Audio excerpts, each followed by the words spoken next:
یہ علاقہ برطانیہ کے زیر انتظام تھا۔ اگلے ہی روز اس پر 5 عرب ملکوں کی فوجوں نے حملہ کر دیا جو تقسیم کے فیصلے کی مخالفت کرتے تھے۔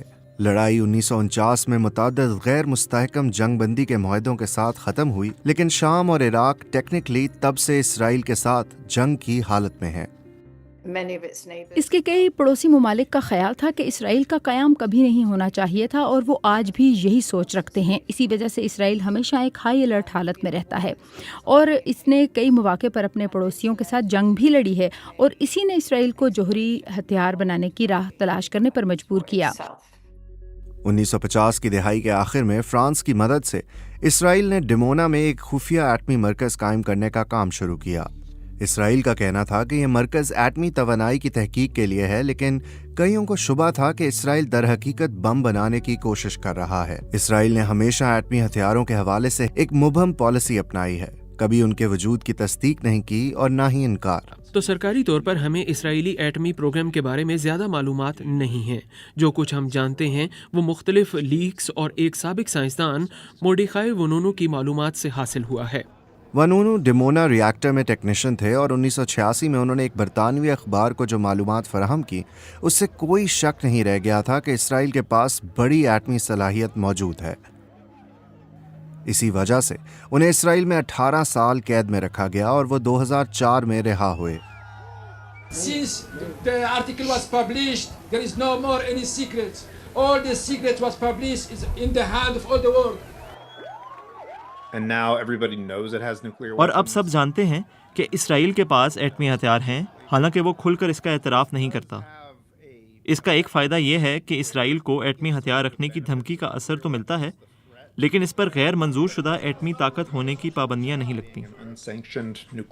یقیناً اس کے ارد گرد کے ممالک اس بات کو بالکل پسند نہیں کرتے، اور وہ اسے کھلی منافقت سمجھتے ہیں۔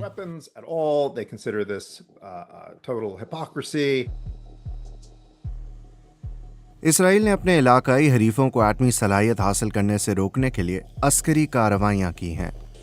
اس نے 1981 میں عراق میں مشتبہ ایٹمی تنصیب پر بمباری کی، 2007 میں شام میں، اور 2025 میں ایران کی ایٹمی تنصیبات کو نشانہ بنایا۔ انڈیا اور پاکستان، جنہوں نے اسرائیل کی طرح NPT پر کبھی دستخط نہیں کیے، ان کے پاس بھی ایٹمی ہتھیار موجود ہیں۔ دونوں نے 1950 کی دہائی کے آخر میں ایٹمی توانائی کے پروگرام شروع کیے اور صدر آئزن ہاور کے ایٹمز فار پیس پروگرام سے فائدہ اٹھایا۔ انڈیا کے کیس میں امریکہ نے ایٹمی مواد فراہم کیا اور کینیڈا نے ایک ری ایکٹر۔ پھر 1962 میں انڈیا نے اپنے پڑوسی چین کے ساتھ ایک مختصر جنگ لڑی۔ انڈیا کے کیس میں انہوں نے چین کو اپنی سلامتی کے لیے ایک بڑا خطرہ سمجھا۔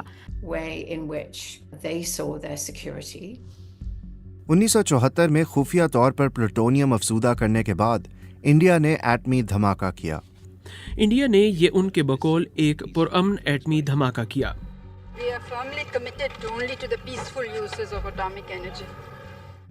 عملی طور پر یہ ہتھیاروں کے تجربے جیسا ہی تھا، لیکن اس وقت انڈیا نے یہ موقف اختیار کیا کہ اس کا مقصد ایٹمی ہتھیار بنانا نہیں ہے۔ انڈیا نے 3 سال قبل اپنے پڑوسی پاکستان کے ساتھ جنگ لڑی تھی، اور اس ایٹمی دھماکے نے کشیدگی میں مزید اضافہ کر دیا۔ پاکستان نے ظاہر ہے انڈیا کو اپنا دشمن سمجھا اور فیصلہ کیا کہ اسے بھی ایٹمی ہتھیار حاصل کرنا ہوں گے۔ اس سے پاکستانی ایٹمی سائنسدان عبدالقدیر خان کو یہ جذبہ ملا کہ وہ اپنے ملک کے لیے خفیہ منصوبے اکٹھے کریں۔ وہ نیدرلینڈز میں ایک یورینیم افزودگی کے مرکز میں کام کر رہے تھے اور وہاں سے معلومات چوری کر کے پاکستان پہنچانے میں کامیاب ہوئے۔ پاکستان کے اتحادی چین نے بھی 1980 کی دہائی کے آخر میں جوہری معلومات فراہم کی، لیکن چین ہمیشہ یہ موقف اختیار کرتا رہا کہ اس کی مدد صرف انرجی کے مقاصد کے لیے تھی۔ انڈیا اور پاکستان دونوں نے مئی 1998 میں اپنی طاقت کا بھرپور مظاہرہ کیا۔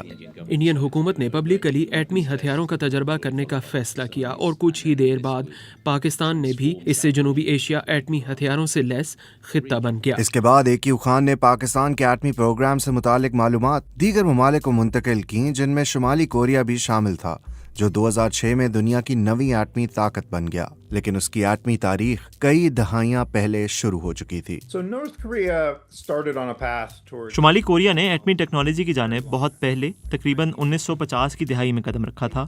ان کے پاس شاید 1970 کی دہائی تک کوئی خاص ہتھیاروں کا پروگرام نہیں تھا، لیکن اس کے لیے طویل عرصے تک تیاری جاری رہی اور کبھی کبھار انہیں سوویت یونین کی جانب سے پرامن ایٹمی پروگرام میں مدد بھی ملتی رہی۔ on the sort of peaceful side of the program. شمالی کوریا نے سوویت یونین کے بنائے ہوئے بنیادی ڈھانچے کو ترقی دی اور AQ خان کی مدد سے اپنی ایٹمی ٹیکنالوجی کو ہتھیار بنانے کے لیے استعمال کیا۔ اگرچہ شمالی کوریا نے ابتدا میں نان پرولیفریشن ٹریٹی پر دستخط کیے تھے، لیکن 2003 میں اس معاہدے سے دستبردار ہو گیا، جس کی وجہ انہوں نے امریکی اور جنوبی کوریا کی مشترکہ فوجی مشقوں کو قرار دیا۔ وہ اب نیوکلیئر انسپیکٹرز نہیں چاہتا، اس نے انہیں باہر کیا اور پھر ایٹمی ہتھیاروں کے تجربے کیے۔ شمالی کوریا کو شاید 2006 تک ایٹمی دھماکے کرنے کے قابل ہونے میں تقریباً 50 سال لگے۔ کچھ کے لیے شمالی کوریا ایک سبق آموز مثال تھا، اور خدشات بھی تھے کہ ایک اور ملک ایٹمی ہتھیار نہ بنا لے۔ ایران۔ کیا ایران ایسا کر سکتا ہے؟ ہاں، ممکن ہے۔ اس سے بڑے پیمانے پر سفارتی مسائل پیدا ہوں گے۔ ایران شاید شمالی کوریا کی طرح ایک خاص زمرے میں آ جائے۔ ایران بھی ایٹمز فار پیس پروگرام کا حصہ تھا اور انہیں 1967 میں امریکہ سے ایک نیوکلیئر ریاکٹر بھی ملا، اور ایک سال بعد ایران نے نان پرولیفریشن ٹریٹی پر بھی دستخط کر دیے۔ یعنی قانونی طور پر ایران کو ایٹمی ہتھیار بنانے کی اجازت نہیں ہے۔ اگرچہ ایران نے اقوام متحدہ کے انسپیکٹرز کو اپنی جوہری تنصیبات تک رسائی دی ہے، امریکہ اور اسرائیل نے اس پر ہتھیاروں کے پروگرام کو چھپانے کا الزام لگایا ہے۔ 2002 میں امریکی سیٹلائٹس نے عراق اور نتنز کے قریب خفیہ نیوکلیئر تنصیبات کی تصاویر حاصل کی۔ بعد میں معلوم ہوا کہ یہ ایک یورینیم افزودگی کا پلانٹ ہے جسے بڑی حد تک AQ خان کے فراہم کردہ ڈیزائنز اور مواد پر بنایا گیا تھا۔ 2009 میں سیٹلائٹس نے فورڈو میں ایک اور تنصیب کی تصاویر بھی لیں۔ This site deepens a growing concern that Iran is refusing to live up to those international responsibilities, including specifically revealing all nuclear-related activities. But the size and configuration of this facility is inconsistent with a peaceful program. Iran ہمیشہ سے یہ موقف اختیار کرتا آیا ہے کہ اس نے کبھی بھی ایٹمی ہتھیار بنانے کی کوشش نہیں کی۔ جہاں تک ہماری معلومات ہیں، ایران نے ابھی تک بم نہیں بنایا اور شاید بم بنانے کا فیصلہ بھی نہیں کیا، لیکن تکنیکی اعتبار سے کوئی وجہ نہیں کہ وہ ایسا نہ کر سکے۔ جون 2025 میں اقوام متحدہ کے نیوکلیئر انسپیکٹرز نے کہا کہ ایران نے NPT کی شرائط کی خلاف ورزی کی ہے۔